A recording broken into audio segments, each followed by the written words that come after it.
तमिलनाडु विधानसभा में कावेरी नदी के पानी को लेकर सियासत फिर गर्मा गई है। इसे लेकर सीएम जोसेफ विजय और विपक्ष के नेता उदयनिधि स्टालिन के बीच बहस हो गई।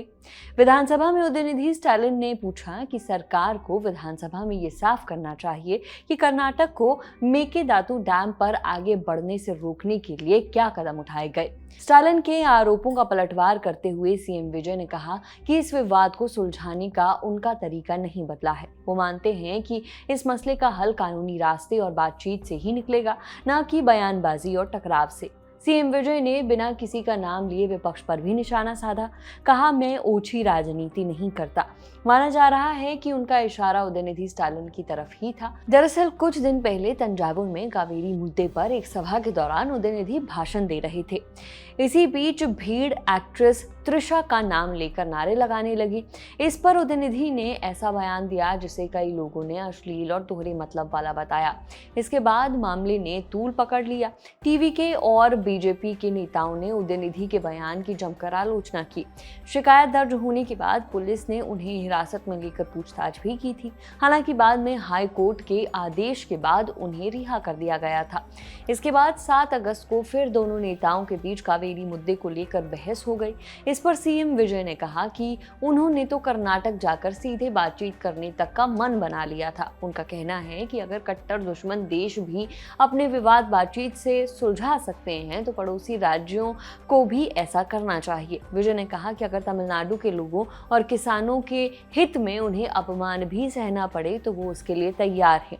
उन्होंने आगे कहा कि कावेरी जैसा संवेदनशील मुद्दा बहुत सोच समझकर संभालने की जरूरत है। दरअसल कावेरी नदी का पानी दोनों राज्यों के लिए बहुत जरूरी है। कर्नाटक और तमिलनाडु के बीच इस पानी के बंटवारे को लेकर कई दशकों से विवाद चलता आ रहा है। हर साल बारिश कम या ज्यादा होने पर यह मुद्दा फिर सुर्खियों में आ जाता है। कई बार मामला सुप्रीम कोर्ट तक पहुंचा और कई बार दोनों राज्यों में विरोध प्रदर्शन भी देखने को मिले। अब इस पूरे विवाद में मेकेदातु बांध का मुद्दा भी फिर से चर्चा में है। उदयनिधि स्टालिन ने कहा कि कर्नाटक सरकार मेकेदातु बांध बनाने की दिशा में तेजी से आगे बढ़ रही है। ऐसे में तमिलनाडु की सभी राजनीतिक पार्टियों को एकजुट होकर इसका विरोध करना चाहिए।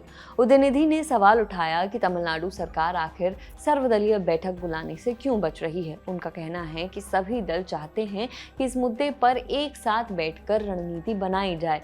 उन्होंने ये भी कहा कि सरकार के अलग अलग मंत्री अलग अलग बयान दे रहे हैं। एक मंत्री कहते हैं कि सीएम विजय कर्नाटक जाएंगे, जबकि दूसरे मंत्री कहते हैं कि मामला अभी विचाराधीन है। दूसरी तरफ कर्नाटक के मुख्यमंत्री पहले ही कह चुके हैं कि तमिलनाडु के मुख्यमंत्री को वहां आने की जरूरत नहीं है। उदयनिधि ने सरकार से साफ जवाब मांगा कि आखिर रणनीति क्या है। क्या सर्वदलीय बैठक बुलाई जाएगी? क्या मुख्यमंत्री कर्नाटक जाएंगे? उन्होंने चुनावी वादों का भी जिक्र किया और कहा कि किसानों का कर्ज माफ करने का वादा किया गया था। अगर सरकार को इसमें और समय चाहिए तो जनता को ये भी बताना चाहिए कि आखिर कितना समय लगेगा।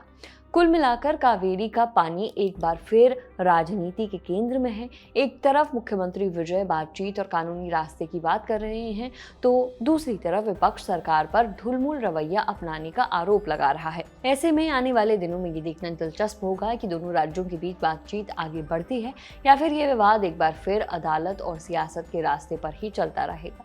फिलहाल इस खबर में इतना ही। खबर लिखी है हमारी साथी रक्षा ने। देखते रहिए द लंदन टॉप। शुक्रिया।